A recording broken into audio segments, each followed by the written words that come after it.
Dari atas menukik tajam truk dari Martinez Pedro. Bisa berbicara dengan daerah dialek.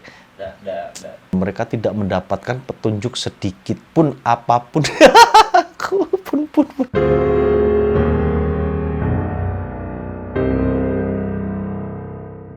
Hello guys, welcome to my channel. Gimana kabar kalian semua? Sehat? Sip, mantap. Kali ini guys, gua mau bercerita tentang salah satu misteri terbesar di Eropa yang hingga saat ini tidak terpecahkan. Kisah ini melibatkan seorang anak kecil berusia 10 tahun yang bernama Joan Pedro Martinez. Jadi ceritanya anak ini adalah anak yang sangat berprestasi di sekolah. Dia itu sangat periang dan pinter banget gitu ya.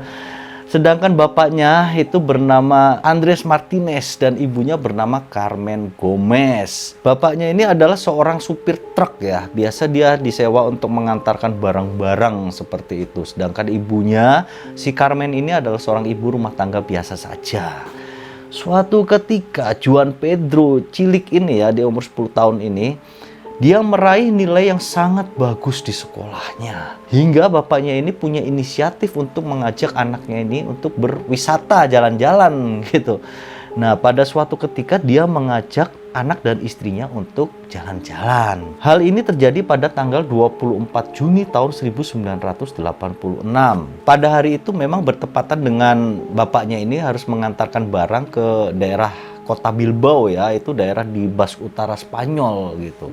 Nah, jadi sebelum jalan-jalan rencananya mereka mengantarkan barang itu dulu, kemudian setelah itu mereka baru bertamasya. Kemudian mereka pun mempersiapkan segalanya dan berangkat.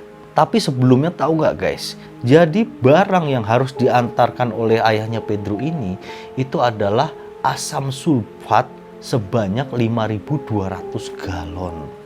Kalian tahu asam sulfat itu adalah salah satu zat yang paling berbahaya ya. Dia bisa melumat atau mencairkan apapun gitu. Apalagi cuma daging gitu aja mah langsung lumat cair gitu kan. Perjalanan pun dimulai pada waktu itu dengan suasana senang dan riang gembira. Pedro Joan Martinez ini si anak itu sangat senang gitu diajak jalan-jalan ya. Pada saat itu mereka pun mulai perjalanan hingga mereka menyempatkan diri untuk makan, berhenti ya, jam setengah 6 pagi. Setelah dari rumah makan itu, mereka direncanakan atau dijadwalkan untuk menuju celah gunung yang bernama Somosierra. Itu berada di sebelah utara Madrid. Somosierra itu merupakan daerah yang sangat berbahaya ya bagi pengemudi mobil yang tidak berhati-hati, karena di situ jalannya itu penuh tikungan tajam, penuh tanjakan dan turunan yang sangat curam. Tapi bagi Andres, daerah Somosierra ini merupakan daerah yang biasa aja gitu kan, karena dia supir truk yang benar-benar sudah berpengalaman. Hingga mereka pun mulai berangkat meninggalkan rumah makan tersebut menuju Somosierra. Perjalanan dimulai dengan biasa saja. Mereka mulai menaiki daerah yang jalannya curam dan berliku. Pada saat itu ada saksi mata ya melihat tiba-tiba saja kendaraan itu memacu dengan kecepatan yang sangat tinggi. Jadi si Andres ini tiba-tiba seperti orang gila gitu kalau menurut gua ya. Karena nggak ada angin, nggak ada hujan, tiba-tiba itu truk ngebut padahal jalurnya sangat berbahaya. Sampai dia itu nyalip mobil di depannya, sampai mobil depannya itu spionnya patah gitu karena kena truknya itu. Lanjut ada mobil ngalangin lagi di depannya, ditabrak sampai mobil itu nyungsruk ke parit gitu ya. Terus lanjut sangat bahaya banget guys. Curam, tanjakan, belok-belok itu ngebut terus. Sampai suatu ketika ada sebuah kendaraan besar melaju dari arah berlawanan. Itu adalah sebuah truk. Akhirnya truk ketemu truk.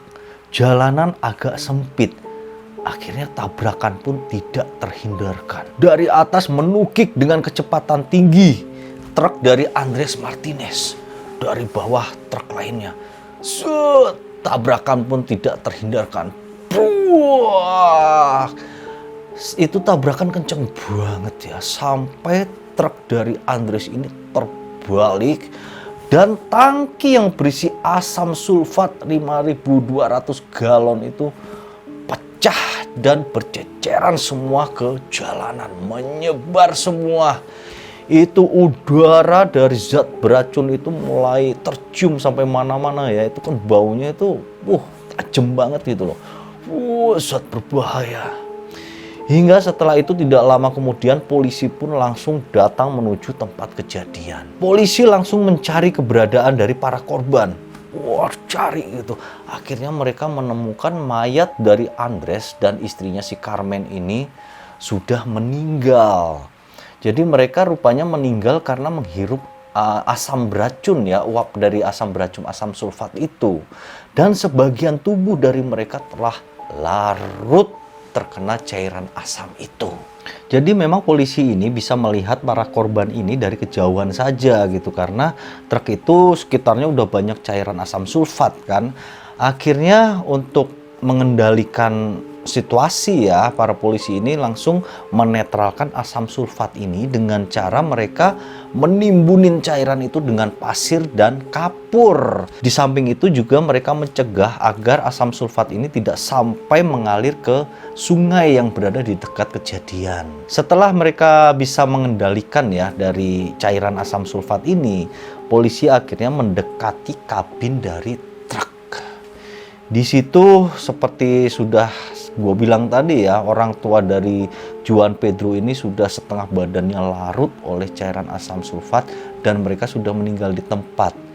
Tapi di situ juga polisi menemukan ada barang-barang dari Juan Pedro, seperti ada kaset anak-anak, ada mainan anak-anak, ada buku anak-anak. Sedangkan Juan Pedro Martinez sendiri tidak ada di lokasi kecelakaan. Pada awalnya polisi ini mengira bahwa Juan Pedro ini badannya telah larut karena tersiram asam sulfat.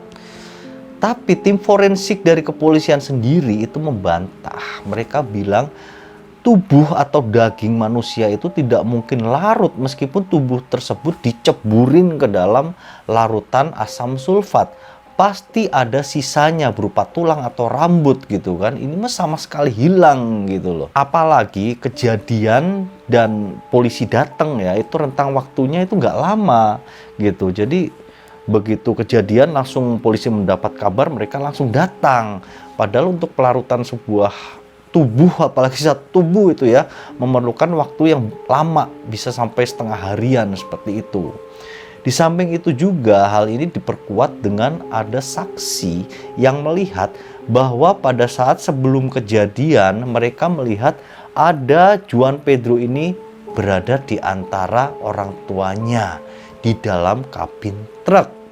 Jadi pada saat meluncur sebelum kejadian itu ada yang ngelihat mereka bertiga di dalam kabin truk itu. Dari sini kita udah dapet misteri ya guys ya. Apakah si Pedro ini diculik, apa dia sempat melarikan diri, apa gimana gitu ya. Kalau menurut gua itu semua nggak mungkin. Maksudnya gini, kalau misalnya diculik berarti kan ada penculiknya menghampiri truk. Apabila Pedro melarikan diri berarti dia harus menginjak-injak cairan asam sulfat gitu kan. Itu nggak mungkin. Semua orang pasti menghindari lokasi kejadian karena di samping cairan itu berbahaya dan baunya itu memang luar biasa menyengat. Ada beberapa spekulasi yang timbul ya. Kenapa si Andres ini ngebut seperti orang gila gitu? Apakah dia itu tiba-tiba stres? Apakah dia mabuk? Apakah dia mengantuk gitu kan? Terus ada lagi bukti fisik yang berada di truk itu. Itu ditunjukkan dengan instrumen-instrumen dalam truk dan alat takografi yang berada dalam truk ya. Jadi takografi itu semacam black box-nya gitu loh. Kalau pesawat terbang itu black box seperti itu. Alat itu mencatat bahwa truk dari Andres ini sempat berhenti selama 11 kali dalam 20 menit terakhir. Berhenti selama 11 kali gitu loh. Jadi dalam 20 menit dia berhenti terus jalan lagi. Terus berhenti lagi, jalan lagi. Selama 20 menit mereka melakukan itu sebanyak 11 kali. Aneh banget. Setelah itu mereka langsung ngebut seperti orang gila tiba-tiba, hingga kejadian naas pun terjadi. Ada lagi dugaan kalau ini disebabkan karena truknya remblong gitu kan. Tapi setelah diperiksa itu ternyata remnya baik-baik saja, nggak ada masalah. Tak lama setelah kejadian itu, polisi mendapatkan satu petunjuk aneh lainnya. Ini datang dari salah satu pengemudi yang sempat dipinggirkan oleh Andres pada saat mau nyalip gitu. Jadi minggir-minggir gitu kan. Jadi dia akhirnya ke samping-samping gitu kan. Nah, setelah kejadian itu Andres sudah nyalip, ada satu mobil van putih mendekati dia. Set. Dari mobil van itu turun satu laki-laki dan satu perempuan. Itu penampilannya necis gitu ya. Dua-duanya itu sangat tinggi, ceritanya sangat tinggi. Terus mereka berbicara dengan logat yang aneh, yang dia nggak kenal ini logat orang mana gitu kan. Rambut mereka pirang. Mereka bilang ke pengemudi itu, apakah kamu butuh bantuan medis? Aneh ya, aneh banget nih orang dari mana gitu kan. Cuman petunjuk ini ya blank aja, nggak ngarah kemana-mana bagi kepolisian gitu ya. Akan tetapi laporan itu nyambung dengan laporan saksi mata lainnya. Mereka ini dua orang gembala yang berada di lokasi kecelakaan pada saat itu. Mereka mengaku melihat van putih berhenti di lokasi yang begitu terjadi kecelakaan. Mereka datang dan berhenti, kemudian mereka berdua turun melangkah menuju kabin truk dengan melewati asam sulfat segala macam. Mereka sepertinya tidak terpengaruh sama sekali oleh asam sulfat itu. Kemudian setelah mendekati kabin truk, mereka mengeluarkan beberapa barang dari dalam truk. Kemudian kembali lagi ke dalam van mereka dan kemudian mereka pergi. Jadi siapa ya kedua orang ini? Cuman sampai saat ini nggak ada petunjuk sama sekali gitu, diselidiki hasilnya nihil sama sekali. Hingga kejadian ini pun akhirnya berlalu ya sampai 1 tahun kemudian, tahun 1987. Disitulah ada satu petunjuk aneh muncul. Salah satunya adalah dari guru sekolah SD ya di daerah Madrid ini. Dia pada saat mengemudi dan berhenti di lampu merah, tiba-tiba didekati oleh seorang wanita buta bersama seorang anak laki-laki yang berusia antara 10 hingga 11 tahun. Pada saat itu, ibu yang buta itu menanyakan kepadanya tentang di mana letak kedutaan besar Amerika. Itu adalah pertanyaan yang biasa aja ya, cuman yang buat curiga memang si cewek ini mengaku, wanita buta ini mengaku bahwa dia baru beberapa bulan berada di Spanyol hingga dia membutuhkan untuk menuju ke kedutaan Amerika. Cuman yang aneh, anak kecil yang dibawa ini bahasa Spanyolnya sangat lancar. Dan gak hanya itu, si anak ini bahkan bisa berbicara dengan bahasa dialek di salah satu daerah yang berada di Spanyol. Guru itu pada saat itu merasa heran, hingga dia bertanya ke si ibu ini, itu anak itu kok bahasanya fasih banget sih Spanyolnya, katanya kamu dari Amerika. Nah, pada saat itu si ibu buta ini langsung terlihat tidak nyaman dan kemudian dia pun langsung mengajak pergi anak kecil itu. Gak berapa lama itu si guru melihat ada berita tentang kecelakaan yang dialami Pedro di TV. Hingga dia yakin dan langsung teringat bahwa anak laki-laki yang terlibat kecelakaan itu adalah anak yang bersama ibu yang buta itu. Kemudian setelah melihat berita di televisi, guru ini langsung menuju ke kantor polisi. Dia melaporkan hal yang barusan dialaminya. Polisi pada saat itu menanggapi dengan sangat responsif ya. Mereka menganggap bahwa ini adalah suatu petunjuk yang sangat bagus. Mereka langsung mencari ke daerah di sekitar cerita dari bu guru SD tadi. Tapi mereka tidak mendapatkan apapun, nihil. Memang misterius banget ya kasus ini. Aneh, banyak kejanggalan-kejanggalan yang terjadi. Pertama, kenapa bapaknya si Pedro ini tiba-tiba ngebut? Kedua, si Pedro ini tiba-tiba menghilang gitu. Ini misterinya cerita ini kan di situ ya. Ketiga, itu dua orang yang berada di van putih itu siapa gitu loh. Terus keempat, yang aneh juga itu tiap 20 menit mereka sampai berhenti 11 kali. Ini ada 4 titik misterius ya di kasus ini. Hingga waktu berlalu selama bertahun-tahun ini banyak teori yang bermunculan mengenai kejadian ini.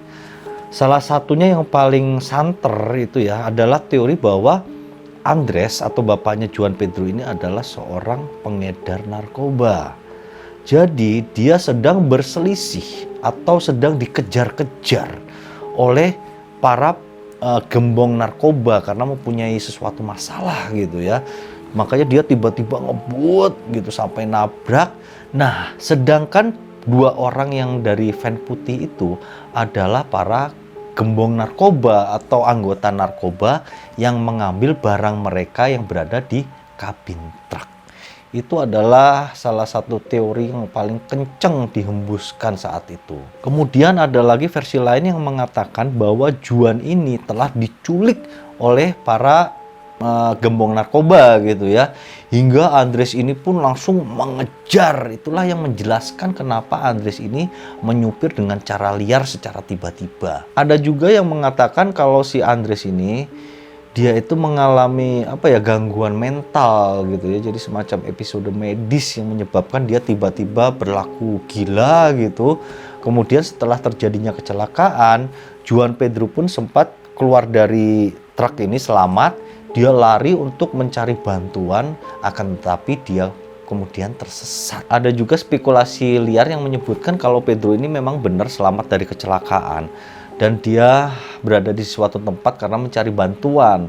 Tapi dia ditemukan sama penolong gitu ya. Penolong ini bisa orang baik, bisa orang jahat gitu kan. Nah, apabila dia ditolong oleh orang baik, si Juan ini yang karena mengalami luka-luka yang parah, dia akhirnya meninggal. Tapi si penolong ini justru kemudian membuang atau menyembunyikan tubuh dari Pedro karena dia sendiri takut apabila malah dia yang disalahkan gitu loh. Memang teori-teori ini ada yang masuk akal, ada yang nggak masuk akal juga ya. Tapi yang jelas ini hanyalah sebuah spekulasi yang dibuat di kalangan masyarakat gitu loh. Sedangkan polisi kan nggak bisa mendapatkan satu kasus atau membongkar satu kasus berdasarkan spekulasi-spekulasi, itu nggak bisa.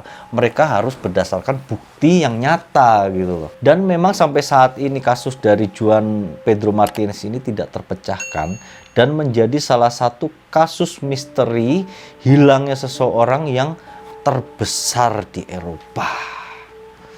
Mungkin segitu dulu ya kisah dari gue, semoga bisa mengisi hari kalian saja. Terima kasih atas perhatian kalian. Thank you and see you.